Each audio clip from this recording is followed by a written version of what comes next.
You know, there is a food that is way worse than sugar. Check this out, and I'm going to put all the research down below. This is a chart showing all of the factors that can shorten your life, okay? That can cause you dying, okay? And so at the very top of the list, we have severe obesity can increase your risk of dying by 93%, okay? Then we have heavy smoking, all right, 80%. And then look what we have right here, vegetable oils, 62%.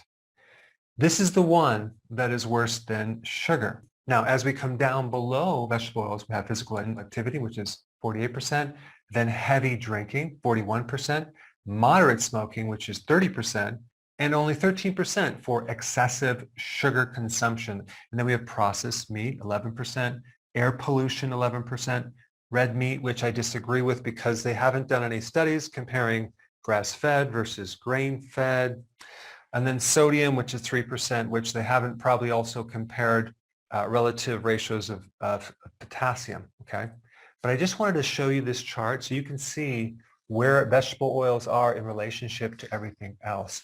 An average person in America consumes 80 grams of vegetable oils. Now, vegetable oils sound really great. It's oil from vegetables. I mean, there's not a lot of oil in vegetables, and that's why it's really not vegetable oil. It's seed oil, it's legume oil, it is grain oil. And by the way, it takes a lot of grain and seeds to make just a little bit of oil. But an average person consumes 80 grams of vegetable oil per day. That's 6 tablespoons. That comes up to 720 calories, which is about 32% of an average person's total calories. So a third of our diet is vegetable oils, and the introduction of vegetable oils into our diet to replace saturated fats was probably the biggest change in the last 50 years. And you can also deduct from these numbers some other things, like every 5% increase in daily calories from vegetable oils correlates to smoking about 7 cigarettes per day. All right, vegetables, seed oil, grain oil, legume oil, not like celery oil or broccoli oil or salad oil, okay? But vegetable oil sounds a lot better. Okay, on this next slide, I have a few more points, but I'm trying to hit home the importance of avoiding vegetable oils because 30% of all of our calories come from these oils right here. We're talking about the soy oil, corn oil, canola, cottonseed, peanut oil, sunflower oil, and safflower oil. I mean, if you look at the label on hummus, for example, they don't use olive oil anymore. They use soy.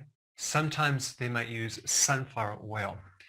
So the problem with these vegetable oils, extremely pro-inflammatory. They're going to create a lot of inflammation, especially if they're fried, okay? You heat them.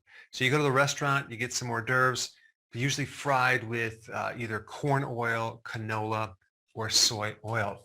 And so restaurants are the biggest culprit. I can't tell you how many times I go to a restaurant and I leave just not feeling very good. Like I might have like this weird symptom in the back of my throat. I feel bloated. So you really don't know what you're always getting when you actually go out to dinner. So just make sure you read the labels, ask the waiter or waitress, what type of oils do you use, okay?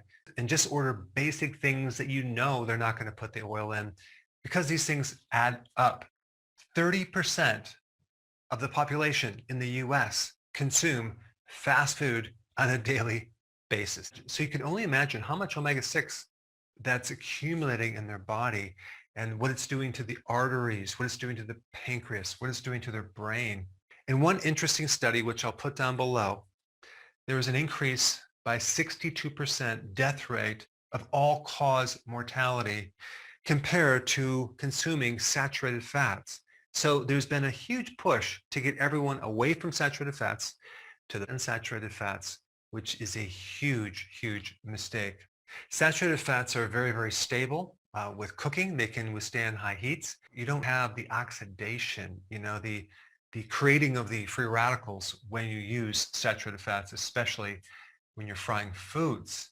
And I don't even talk about reheating at restaurants. Like, how often do you think they change the oil? It might be weeks to months. So you're getting these omega-6 oils that are reheated over and over and over again. They might filter out some of the debris and some of the burnt particles, but that's a tremendous amount of oxidation. All right, next point. Only severe obesity and heavy smoking are more deadly than vegetable oils on the chart. I mean, that just blows my mind. I mean, sugar, if we compare it to vegetable oils, it's not even in the same ballpark as far as what vegetable oils do to the body. In another study, there was an 82% increase risk of cancer, which makes sense because when you put these products in the body that are so pro-inflammatory, you're creating damage in the DNA. And also cancer tends to follow in areas of inflammation. They tend to migrate in areas where you have inflammation.